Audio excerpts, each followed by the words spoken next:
Where there's a facial recognition van, you've covered your whole face up like that. Well, maybe see your face? Maybe it's because I don't consent to being on there. Is Britain still a liberal democracy? Is it? Is it? What does it mean when facial recognition, digital identity, programmable money and mass surveillance are quietly woven together like a filthy wig of corruption into a system that makes anonymity, dissent and refusal increasingly impossible? What does it mean? When Elon Musk, or as I call him, old Muskie, described Britain as a police state, sounded to many like a provocation or exaggeration. Yet the reality now emerging suggests his remark may have barely scratched the surface of a far deeper transformation already underway in the UK. This is about extending the use of live facial recognition. We've got 10 vans that are going to be used in 7 police force areas over the coming months, and that will allow police officers then to use that technology to then make decisions about individuals who the police need to speak to, interview and take forward for charging. So people who are wanted for rape, GBH, knife crime, domestic abuse, and also sex offenders who have conditions on them being in the community who may be breaching those conditions.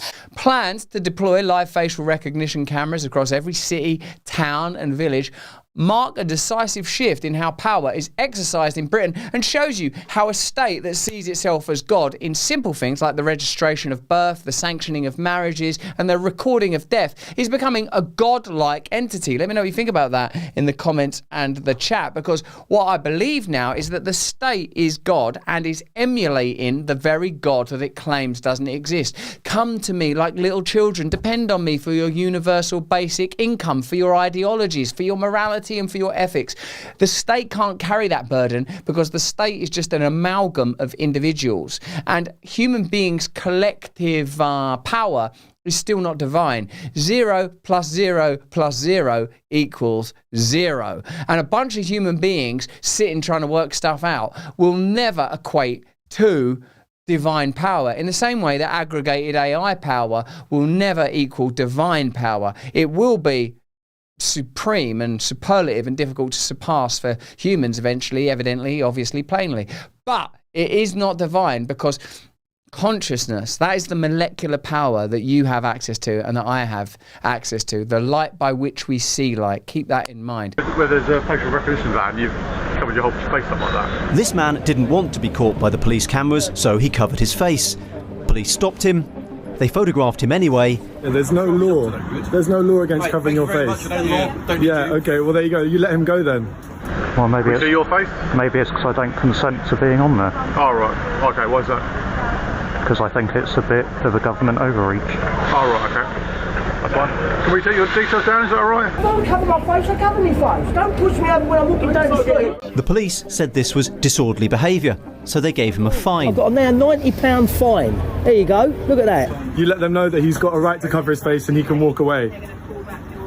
This whole plan, this facial recognition plan, is a decisive shift in how power is exercised in our country, and it is our country, the UK. This is not merely an upgrade to policing tools, even if they sell it as that. It's the construction of an AI-driven surveillance architecture that collapses the boundary between observation and control. Check out, her name is Silky Carlo, I think, and she works at Big Brother Watch. Even though she distanced herself from me when I was unfairly and unjustly accused and then charged with rape crimes, her work is excellent, and you should pursue and support her. When combined with digital identity systems, biometric databases, online age verification like in Australia, and a future central bank digital currency known as the digital pound. He ran into a bank and shouted, "Fuck the pound." A digital pound. Pound is too old a word to live with digital, isn't it? It doesn't work for me. Here, I'll take a couple of your digital farthings. Here, I remember when that just used to cost a digital halfpenny. You could buy that for a digital sixpence. Decimalisation was a con. It was a filthy Swiss. With the advent of the digital pound, Britain edges towards a permanent state of monitoring where anonymity becomes impossible and dissent increasingly risky. So get obedient to your new God, the state. Because now you don't decide whether or not you believe in God. You decide in what that God's going to be. Luckily, people like me, alcoholics and drug addicts, we've always known that. We know that worship is inevitable. The government and the state know that as well. That's why they tell you, firstly, there is no God, and then they essentially demand ritualistic worship through material bureaucracy. Just try doing anything without paying your tithes to your God. Firstly, confiscatory tax. Bang. That's one of the things that you're meant to do through sacrifice, first fruits. Now, with this new immersive blob of power, that's what Mike Benz calls it, isn't it? The blob. You're going to be with God all the time, whether you believe in God or not. Your only way out of this God is actual, real God. Where did all this come from? The rules of the universe, love, divinity, and the metrics that make pattern recognition possible and meaningful. Again and again, you see that there would be no patterning.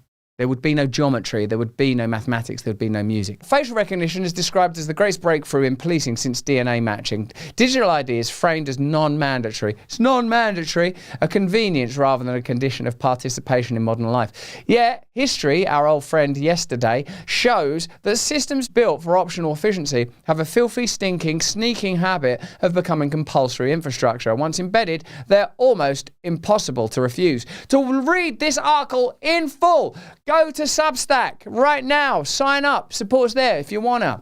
This shift represents a striking reversal in the promises made by Keir Starmer in July 2024. He pledged that a Labour government, Labour, remember that word, would tread more lightly on people's lives. Try treading at all in Texas, baby. Don't tread on me. You have given us a clear mandate, and we will use it to deliver change. Person doesn't look like they should be in charge of a country, just doesn't have that kind of charisma, freight or weight, unless running a country was just going to be managerial and bureaucratic. Then he'd be perfect. Keir Starmer, he's a person that's good if what you want is just order and organisation. Keir Starmer's what you want. If you want to make sure the pencils are sharpened, Keir Starmer. But if you see the person in a position of leadership as a kind of living antennae who's got to be hit with great waves of psychic and spiritual power that then has to be, by a priestly class, translated and dispersed among the flock and the faithful, reconsider your casting choices. Do you like gambling? It's dangerous, it's bad for you, don't do it. But if you do it, use Polymarket, you can gamble on anything. If you follow politics, you know everyone's got an opinion, your group chats, pundits, and of course me, we've all got opinions, right? But Polymarket can actually get real odds on what's likely to happen. Why don't you gamble your way to the top, like Biff in Back to the Future 2, when he got that almanac? You will be like Biff. Polymarket is a prediction market where people trade on real events, elections, debates, policy moves, erections, and honestly, it's great. And it doesn't stop at politics. There are markets on the economy, tech, sports, pop culture, erections, and even weird stuff that takes over the internet for a week. It's all live, it's transparent, and it gives you a vibe check on what people really think. Ooh, look at these people on Epstein Island. Who knew? You stinking, filthy perverts. Not you, I mean them. You didn't go to Epstein Island, did you? You were just at home. What was the worst thing you've done? Looked at porn. Shouldn't do that either, actually. And if you look at Polymarkets, you can gamble on why and what type of porn. Oh, look at that, big boobs, black versus white, using their winkies as swords. I don't know, Sith versus Jedi. Work it out for yourselves using Polymarket. See you later, baby. To restore service and respect to politics, end the era of noisy performance, tread more lightly on your lives. Within 2 months, that promise was quietly abandoned. Addressing the Labour Party conference, Starmer made it clear that the state would, in fact, take greater control. The direction of travel was set. That direction didn't begin with Labour, and it won't end with it. Labour's just a temporary facsimile, as you know by now, of true sets of power that don't tell you how they're operating, because if they did, you would oppose them. It doesn't matter which one of those parties enters into that established infrastructure, it will behave in the way that infrastructure demands of it.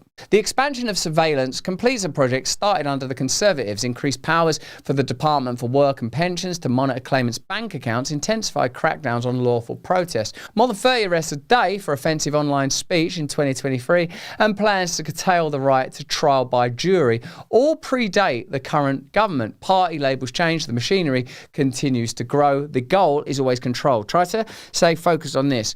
Does this enable them to have more control? If the answer is yes, then think about, reflect on, contemplate whether or not that control will be misused, or whether you want another ideology to use those same levers of control in order to control you.